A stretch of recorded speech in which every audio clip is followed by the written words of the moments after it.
Gamma blast नहीं, ये किसी टाइप का न्यूक्लियर एक्सप्लोजन नहीं है जो पूरी पृथ्वी को डिस्ट्रॉय करके रख सकता है। इंस्टेड ये एक ऐसा ऑप्शन स्ट्रेटेजी है जो आपके ट्रेडिंग कैपिटल को सिर्फ 2x 3x नहीं 200-300x भी बना सकता है। But exactly on the flip side ये आपके कैपिटल को पूरा जीरो भी कर सकता है। यस गाइस, इसी एक्सप्लोसिव स्ट्रेटेजी को हम आज के इस वीडियो में सीखने वाले हैं। एंड आपके जानकारी के लिए बता दूं कि ये गामा ब्लास्ट वही चीज है जो नॉर्मली हम ऑप्शंस के एक्सपायरी डेज में 230 के बाद जो एक रुपए के ओटीएम ऑप्शंस को 100 रुपए इवन 200 रुपए तक जाते हुए देखते हैं। वही चीज है गाइस गामा ब्लास्ट। एंड कुछ लोग इसी गामा ब्लास्ट को जीरो हीरो का नाम भी देते हैं। एक तरह से देखा जाए तो ये जीरो हीरो ही है, लेकिन जीरो हीरो में ज्यादातर लोग गैम्बलिंग करते हैं, रैंडम ट्रेडिंग करते हैं एंड पूरा पैसा गायब। लेकिन यहाँ पर जो एक रुपए के ऑप्शन 100 रुपए इवन 200 रुपए तक जाते हैं, क्यों जाते हैं, इसके पीछे जो गामा ब्लास्ट का हाथ है वो कैसे होता है, इन सब के बारे में कोई डिटेल में डिस्कस नहीं करता। इसीलिए गाइस देखने में ये मैजिक लगता है, लेकिन असली में है ये गामा ब्लास्ट। अभी ये गामा ब्लास्ट क्यों होता है, कैसे होता है, कैसे हम इन गामा ब्लास्ट को रियल चार्ट्स में कैप्चर करें, एंड मोस्ट इम्पोर्टेंटली अगर मैं पर्सनली इन गामा ब्लास्ट को ट्रेड करता हूँ तो कैसे करता हूँ, इन सब के बारे में हम वीडियो में आगे डिस्कस करेंगे। तो इसीलिए एक पेन एंड पेपर लेके वीडियो को एंड तक देखते रहिए। एंड चलिए लेट्स गेट स्टार्टेड। तो गाइस सबसे पहले हम जान लेंगे गामा ब्लास्ट क्यों होता है। इसको जानने के लिए ना हमको सबसे पहले डेल्टा के बारे में जानना पड़ेगा, क्योंकि गामा जो है ना वो डेल्टा का ही एक पार्ट है। अभी ये डेल्टा गामा एक्चुअली में है क्या, ये है गाइस ऑप्शन ग्रीक्स। ये हर एक ऑप्शन प्रीमियम का एक पार्ट होता है। ऑप्शन के prices delta gamma theta and other option Greeks के द्वारा ही चेंज होते हैं। और इन्हीं ऑप्शन ग्रीक्स में से ना ये डेल्टा है guys one of the most important option Greek. अभी डेल्टा एक्चुअली में है क्या, तो गाइस आप लोगों को ना मैं बहुत ही सिंपल तरीके से सिखाऊंगा, कॉम्प्लिकेशन करने में लोगों को समझ नहीं आता है। तो डेल्टा को हम ना एक स्पीडोमीटर, गाड़ी का जो स्पीडोमीटर होता है उसके तरह देखेंगे। तो यहाँ पर देखिए delta is like a speedometer for options. It tells you how much your options price will change when the price of Nifty moves. तो इस डेल्टा ऑप्शन का क्या है, स्पीडोमीटर है, ऐसे समझेंगे आप। मतलब क्या, एक ऑप्शन कितना फास्ट मूव करेगा वो डिपेंड करता है इस डेल्टा के ऊपर। जब निफ्टी मूव करता है तो डेल्टा भी मूव करता है एंड डेल्टा के साथ ही ऑप्शन के प्राइस का कैलकुलेशन होता है। अभी देखिए इस एग्जाम्पल से आपको डेल्टा एकदम क्लियर हो जाएगा। देखिए सपोज करते हैं निफ्टी ना 100 पॉइंट्स पे खड़ा है, ठीक है। निफ्टी का प्राइस करेंटली क्या चल रहा है, 100 पॉइंट्स। एंड लेट्स अज्यूम कि निफ्टी का एक कॉल ऑप्शन है जिसका प्राइस करेंटली चल रहा है 100, ठीक है। उसका भी प्राइस 100 ही है। निफ्टी भी 100 पॉइंट्स पे खड़ा है एंड जो कॉल ऑप्शन निफ्टी का 100 का है उसका भी प्राइस 100 रुपीज ही है। एंड लेट्स सपोज उसी कॉल ऑप्शन का जो डेल्टा है वो है 0.5। तो अभी अगर निफ्टी 100 पॉइंट से डायरेक्ट 200 पॉइंट्स चला जाता है तो जो कॉल ऑप्शन है जिसका प्राइस है 100 रुपीज, उसका प्राइस क्या होगा फ्यूचर में, राइट। 200 पॉइंट्स निफ्टी के जाने के बाद इस कॉल ऑप्शन का प्राइस क्या होने वाला है। टेक्निकली तो इसका भी 200 हो जाना चाहिए प्राइस, क्योंकि ये भी 100 पे था और निफ्टी 50 भी 100 पे था। लेकिन यही पर आता है गाइस कैच, इस कॉल ऑप्शन का प्राइस हो जाएगा गाइस 150 रुपीज, क्योंकि इसका डेल्टा था 0.5। एंड ये कैसे 150 रुपीज हो रहा है वो आप यहाँ पर देख लीजिए। देखिए ये एक फॉर्मूला है, call premium is equal to delta into change is equal to premium. मतलब निफ्टी में जो 100 पॉइंट्स का चेंज हुआ था, 100 से 200 गया था निफ्टी, उसके साथ हमको क्या करना है, उसी चेंज के साथ हमको डेल्टा को मल्टीप्लाई करना है, तो हमको मिल जाता है 50 एज ए आंसर। और क्योंकि कॉल प्रीमियम का प्राइस था 100 रुपीज, उसके साथ ये 50 प्लस हो जाता है तो हमको मिल जाता है 150 रुपीज कॉल प्रीमियम। तो गाइज डेल्टा के ऊपर डिपेंड करता है एक ऑप्शन प्रीमियम का प्राइस। तो हम देख सकते हैं डेल्टा का डायरेक्टली रोल है ऑप्शन प्रीमियम के ऊपर। जो भी चेंज मार्केट में होता है उसके साथ ऑप्शन का डेल्टा मल्टीप्लाई होता है एंड तभी ऑप्शन के प्राइसेस चेंज होते हैं। अभी एक बहुत इंपॉर्टेंट चीज आपको समझनी है, वो है गाइस कॉल ऑप्शन का डेल्टा जो है वो पॉजिटिव होता है, प्लस में कॉल ऑप्शन का डेल्टा गिना जाता है। For example 0.5 and exactly on the other hand put options have a negative delta जो कि माइनस सिंबल से गिना जाता है। जैसे कि एग्जांपल के लिए -0.5। ये ध्यान में रखना, वीडियो में आगे काम में आएगा। अभी गाइस हम समझेंगे चीज आपको समझनी पड़ेगी, वो है डेल्टा जो है is not fixed, it moves like a speedometer. Now अभी प्रीवियसली मैंने स्पीडोमीटर के एग्जांपल एग्जैक्टली इसी रीजन से दिया था। क्या स्पीडोमीटर कभी भी फिक्स रहता है, तो बिल्कुल नहीं। स्पीडोमीटर हमेशा मूव करता है, स्पीड हमेशा फ्लक्चुएट करते रहता है। सेम डेल्टा भी फ्लक्चुएट होता है एंड कब फ्लक्चुएट होता है, जब मार्केट मूव करता है। मार्केट के मूवमेंट से डेल्टा का मूवमेंट होता है एंड डेल्टा के मूवमेंट से ऑप्शन प्रीमियम का मूवमेंट होता है। अभी हम गामा का देखते हैं। तो देखिए gamma measures how much delta changes in response to 100 points move in Nifty. In other words gamma is the rate of change of delta. तो अगर मैं आपको एकदम सिंपली समझाऊं ना, तो जैसे डेल्टा ऑप्शन का स्पीडोमीटर था ना, एग्जैक्टली वैसे ही गामा ना डेल्टा का स्पीडोमीटर है। डेल्टा किस स्पीड से मूव करेगा, किस स्पीड से चेंज होगा, वो गामा के ऊपर डिपेंड करता है। एंड अभी ना गाइस आपको गामा ब्लास्ट एकदम इजीली समझ आ जाएगा। देखिए if market move moves up and gamma is positive, delta will increase. If market moves down and gamma is positive, delta will decrease. Market जब ऊपर जाता है तो कॉल ऑप्शंस के प्राइस क्यों बढ़ते हैं? एग्जैक्टली इसी रीजन से गाइस, गामा जो है उसका पॉजिटिव होता है एंड डेल्टा जो है इंक्रीज हो जाता है, और डेल्टा इंक्रीज होने से ही प्राइस भी बढ़ जाता है। इसलिए मार्केट में अप मूव के बाद कॉल का प्राइसेस आप देखते हैं बहुत ज्यादा हो जाता है। सिमिलरली जब मार्केट में डाउन मूव होता है तो पुट के प्राइसेस बढ़ जाते हैं। तो ऐसा क्यों होता है? सेम चीज, गामा पॉजिटिव हो जाता है एंड डेल्टा जो है वो डिक्रीज हो जाता है, और डेल्टा माइनस में डिक्रीज होता है। तो ये ध्यान रखना, मैंने प्रीवियसली आपको समझाया कि पुट ऑप्शंस में डेल्टा माइनस में होता है, तो माइनस में जब ज्यादा डिक्रीज होगा तो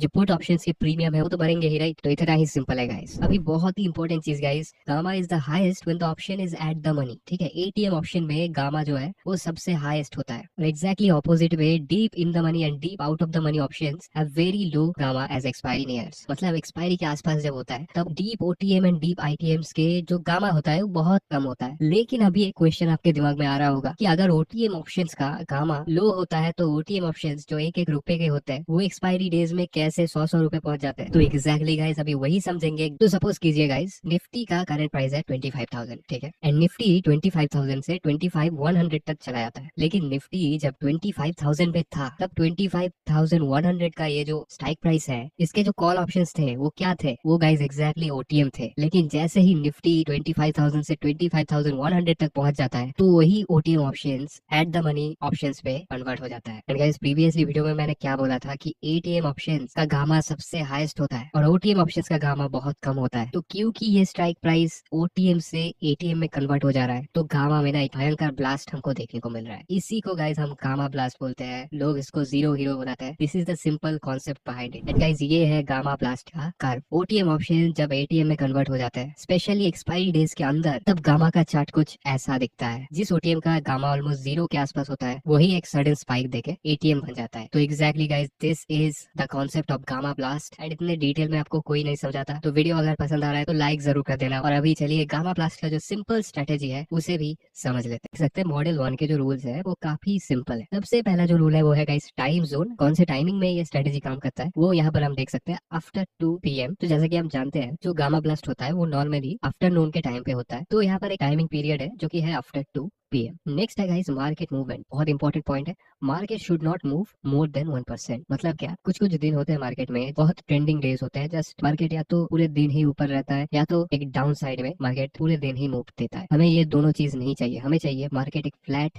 मोड पे हो टिल 2 PM। 2 PM तक अगर मार्केट में 1% के नीचे का मूव रहता है तो ही ये स्ट्रेटेजी काम करता है। तब एग्जाम्पल के साथ समझेंगे, लेकिन ये रूल समझना आपको जरूरी है। नेक्स्ट है guys anticipated breakout. Let me tell you guys this is highly risky and इसे समझाने के लिए मुझे चार्ट्स में जाना पड़ेगा। लास्ट पॉइंट है guys entry on nearest OTM. इन दोनों पॉइंट्स को अच्छे से समझने के लिए चार्ट में जाना पड़ेगा। तो चलिए चार्ट में जाते हैं। तो गाइस अभी ना गामा ब्लास्ट स्ट्रेटेजी का जो मॉडल नंबर 1 है उसका एक एग्जांपल हम देख लेते हैं। तो गाइस ये है निफ्टी का 26 सितंबर का 5 मिनट का चार्ट। एंड गाइस स्ट्रेटेजी के रूल वाइज जो चीजें देखनी है वो है गाइस 2 PM के बाद हमको देखना है कि मार्केट ओपनिंग से मार्केट के हाई तक जो रेंज बना है वो क्या 1% से ज्यादा है या फिर 1% से कम है। तो यहाँ पर हम क्लियरली देख सकते हैं कि 1% से बिल्कुल भी ज्यादा नहीं है। 0.46% का एक रेंज मार्केट ने बनाया था। तो फर्स्ट एंड सेकंड रूल हमारा यहाँ पर टिक हो जाता है। एंड आगे का रूल है गाइस एंटीसिपेटेड ब्रेकआउट। अभी इसका मतलब आप समझिए। इसका मतलब गाइस सिंपली यही है कि हमको पहले से ही एक ब्रेकआउट का एंटीसिपेशन लेना पड़ेगा। हमको समझना पड़ेगा कि ब्रेकआउट क्या हो सकता है या नहीं हो सकता। अगर हो सकता है तो हम क्या कर सकते हैं, जो नियरेस्ट ओटीएम ऑप्शंस है वहां पर एंट्री हम बना सकते हैं। इसीलिए ये इतना रिस्की है। ऐसा तो कंफर्म कभी भी नहीं हो सकता है कि ब्रेकआउट हो सकता है या फिर नहीं हो सकता है, राइट? तो इस एग्जांपल को अगर आप ध्यान से देखोगे, पहली चीज जो यहाँ पर नोटिस करोगे, मार्केट ने एक रेंज बनाया आज के दिन। एंड प्रीवियसली अगर मैं जूम आउट करूँ तो आप देख सकते हैं मार्केट एक काफी अच्छे अप ट्रेंड में दिख रहा है, राइट? एंड चांसेस आर कि ये अप ट्रेंड ही कंटिन्यू करेगा अगर कोई न्यूज या फिर कोई इवेंट नहीं है। तो अगर हम ध्यान से देखें तो हम देख पाएंगे कि एक पॉइंट है जहां से मार्केट ना ऑलवेज रिजेक्शन ले रहा था एंड रिजेक्शन लेके ही नीचे थोड़ा सा ही नीचे आके फिर से एक अपसाइड के लिए मूव वो देने की कोशिश कर रहा है। हर एक बार ऐसा ही हो रहा है। और गाइस अगर हम और भी ध्यान से देखें तो हम देख सकते हैं कि ये जो विक्स बने हैं इनको बोलते हैं guys stop loss hunting wicks. Liquidity grab भी हम इनको बोल सकते हैं, लेकिन उसके बारे में हम बाद में बात करेंगे। अभी आप सिर्फ सिंपल से समझिए कि जो जो ट्रेडर्स ऐसे टाइप के कैंडल्स में बाय कर लेते हैं हैं तो उनका स्टॉप लॉस क्या होता है, रिसेंट स्विंग लो, तो करीब करीब यहाँ का उनका स्टॉप लॉस होता है। तो उन सबके स्टॉप लॉसेस ना इन्हीं वीक्स ने ट्रिगर कर दिया। लेकिन स्टॉप लॉस ट्रिगर करने के बाद मार्केट को जनरली गिनना चाहिए था, लेकिन यहाँ पर क्या हो रहा है कि ये रिजेक्शन लेके ऊपर ही चला जा रहा है। ऐसा क्यों हो रहा है? क्योंकि गाइज यहाँ पर जैसे ही रिटेलर्स का स्टॉप लॉसेस हिट होता है वैसे ही जो बिग प्लेयर्स है like institutions, hedge funds, banks, वो यहाँ पर बहुत ज्यादा क्वांटिटी में अपना बाइंग करते हैं। अभी क्या वो निफ्टी में बाई करते हैं? नहीं, वो स्टॉक्स में बाई करते हैं। लाइक निफ्टी के जो मेन स्टॉक्स है like HDFC bank, Reliance, Infosys, ऐसे टाइप के स्टॉक्स को बड़े इंस्टीट्यूशंस काफी फ्रीक्वेंटली बाइंग एंड सेलिंग करते रहते हैं। तो एग्जैक्टली गाइज हम अगर डिटेल में ऐसे एनालिसिस करें तो हमको पता चलेगा कि इंस्टीट्यूशंस का प्लान है मार्केट को ऊपर ले जाने का। जैसे कि आप यहाँ पर भी देख सकते हैं, एक बड़ा सा कैंडल बना था, इतना बड़ा रेड कैंडल बनने के बाद ही ये फिर से ऊपर चला गया एंड फिर से एक अटेम्प्ट करने जा रहा है इस ब्रेकआउट लेवल का। और हम प्राइस एक्शन में क्या जानते हैं कि एक ही लेवल अगर बार बार टच होता है तो उसका ब्रेकआउट होने का चांसेस बढ़ जाता है। तो ऐसे हाईली रिस्की स्ट्रेटेजी में यही एंटिसिपेट करना पड़ता है कि क्या कोई प्राइस लेवल है जिसका ब्रेकआउट हो सकता है, और अगर हो सकता है तो उसके बाद क्या करना है। देखिए ये जो लाइंस आप यहाँ पर देख रहे हैं ये एक्चुअली क्या है, ये है ओटीएम्स। तो मॉडल 1 स्ट्रेटेजी का लास्ट रूल क्या था? Entry on nearest OTM. अगर कोई एंटिसिपेटेड ब्रेकआउट होता है तो वहाँ के जो नियरेस्ट ओटीएम्स है वहाँ पर स्ट्रेटेजी वाइज एंट्री होती है। लेकिन एज यूजुअल गाइस यहाँ से ब्रेकआउट आराम से फेल हो सकता है। और अगर हम यहाँ पर एंट्री बनाते हैं ओटीएम्स पे और एक बड़ा कैपिटल लगाते हैं, अगर लेट से ये ब्रेकआउट करता भी है एंड उसके बाद फेल हो जाता है एंड शार्पली मार्केट डिक्लाइन करता है, तो क्योंकि एक्सपायरी डे है तो ये ओटीएम क्या हो जाएगा, ये हो जाएगा जीरो। और ओटीएम अगर जीरो हो जाए तो हमारा कैपिटल क्या हो जाएगा, तो वो भी हो जाएगा जीरो।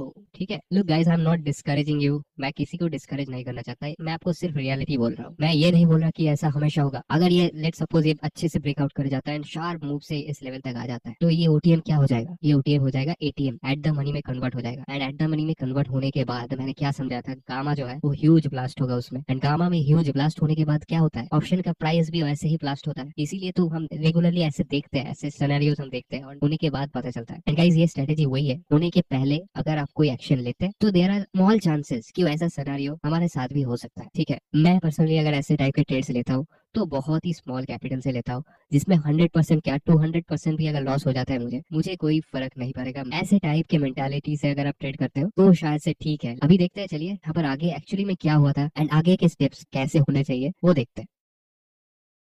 तो गाइस आप देख सकते हैं 26150 ये वाला जो ओटीएम है, ये ओटीएम क्या हो गया, ओटीएम से एटीएम में कन्वर्ट हो गया। तो क्योंकि यहाँ पर ब्रेकआउट हमारा सक्सेसफुल हुआ इसीलिए ये हो पाया। ठीक है, और ये ओटीएम से एटीएम होने पे ही मैंने जैसे समझाया कि गामा ब्लास्ट ओटीएम से एटीएम में जाने में ही हो जाता है, तो यहाँ पर भी एक बड़ा गामा ब्लास्ट देखने को मिला था। एंड उसके बाद ये जो ओटीएम है 26200 ये 50 पॉइंट्स ऊपर है, तो ये भी एक नियरेस्ट ओटीएम है। इससे ज्यादा ऊपर जाना नहीं चाहिए क्योंकि उतने दूर मार्केट के जाने का प्रोबेबिलिटी घटते जाता है, इसीलिए नियरेस्ट ओटीएम सी सही होता है ऐसे टाइप के मॉडल पे। तो आगे हम अगर देखें तो आगे भी देख सकते हैं मार्केट 26200 तक भी पहुंच गया एंड ये ओटीएम भी एटीएम में कन्वर्ट हो गया। लेकिन और एक चीज, इस स्ट्रेटेजी का जो मॉडल है यहाँ पर जो एग्जिट क्राइटेरिया है, जैसे ही ओटीएम एटीएम में कन्वर्ट हो जाता है तो हमारा एग्जिट क्राइटेरिया ट्रिगर हो जाता है। क्योंकि अगर हम इसको होल्ड करके रखे और मार्केट और भी ऊपर चला जाए तो एक्चुअली में क्या होगा, जो गामा ब्लास्ट का इफेक्ट था वो चला जाएगा। गामा ब्लास्ट मैंने आपको प्रीवियसली एक ग्राफ शो किया था कि ऐसे टाइप का होता है, पहले ओटीएम से एटीएम होता है और यहाँ पर peak of the gamma blast होता है एंड उसके बाद गामा फिर से नीचे आ जाता है। स्पेशली एक्सपायरी डेज में ये ज्यादा होता है, तो जैसे ही एटीएम हो जाए तभी स्ट्रेटेजी वाइज एग्जिट ट्रिगर हो जाता है। आई होप आप समझे होंगे। अभी चलिए इससे जो थोड़ा सा कंपैरेटिवली सेफर मॉडल है, मॉडल नंबर 2, उसको समझ लेते हैं। अभी गाइस गामा ब्लास्ट स्ट्रेटेजी का मॉडल नंबर 2 देखेंगे, इसके रूल्स समझेंगे, उसके बाद डिटेल में समझेंगे। Time zone after 2:30, previous model में टाइम जोन 2 PM के बाद का था, इसमें 2:30 PM के बाद का है। ठीक है, market movement, market should not move more than 1%, 1% से ज्यादा मार्केट में मूवमेंट नहीं होना चाहिए। अभी इसमें जो डिफरेंट चीज है प्रीवियस स्ट्रेटेजी से, वो है गाइस स्ट्रैडल चार्ट का डिफरेंस। इसमें एक खास तरह का चार्ट देखना पड़ता है जो कि है guys straddle chart. Focus on ATM straddle chart, at the money का स्ट्रैडल चार्ट देखना पड़ता है। कहाँ से देख सकते हैं बताऊंगा मैं, और क्या एग्जैक्टली चीज है वो भी बताऊंगा। और लास्ट चीज जो देखना है गाइस वो है breakout on straddle chart using डाउ थ्योरी। एक ब्रेकआउट स्पॉट करना है स्ट्रैडल चार्ट के अंदर। अभी डाउ थ्योरी गाइस क्या है, और बेसिकली मैं आपको ब्रेकआउट ही समझा देता हूँ। तो डाउ थ्योरी गाइस है higher highs and higher lows का मॉडल, और जैसे ही ब्रेकआउट होता है वहां पर एंट्री ट्रिगर होता है। डाउ थ्योरी बहुत सिंपल है, आपको मैं एग्जाम्पल से समझाता हूँ अभी, लेकिन पहले स्ट्रैडल चार्ट को कैसे देख सकते हैं वो देखते हैं। ये है गाइस स्ट्रैडल चार्ट, ये फ्री में सेंसिबल के वेबसाइट से देख सकते हैं। ये बेसिकली मार्केट के एट द मनी कॉल और पुट ऑप्शंस के दोनों के मिला के जो चार्ट का एवरेज बनता है उसको ही बेसिकली स्ट्रैडल बोलता है। और आप देख सकते हैं ये चार्ट हमेशा नीचे की ओर ही जाते दिखता है नॉर्मली, क्योंकि ऑप्शंस में थीटा डीके होते रहता है तो ऑप्शन का प्राइस हमेशा नीचे की ओर ही जाते रहता है। तो स्ट्रैडल चार्ट भी क्योंकि दोनों ऑप्शन का प्राइस नीचे की ओर जाते रहता है इसीलिए स्ट्रैडल चार्ट भी नीचे की ओर जाते रहता है। जैसे कि आप अगर यहाँ पर देखें 25,800 का कॉल एंड 25,800 का पुट, इन दोनों को मिला के ये स्ट्रैडल चार्ट क्रिएट हुआ है।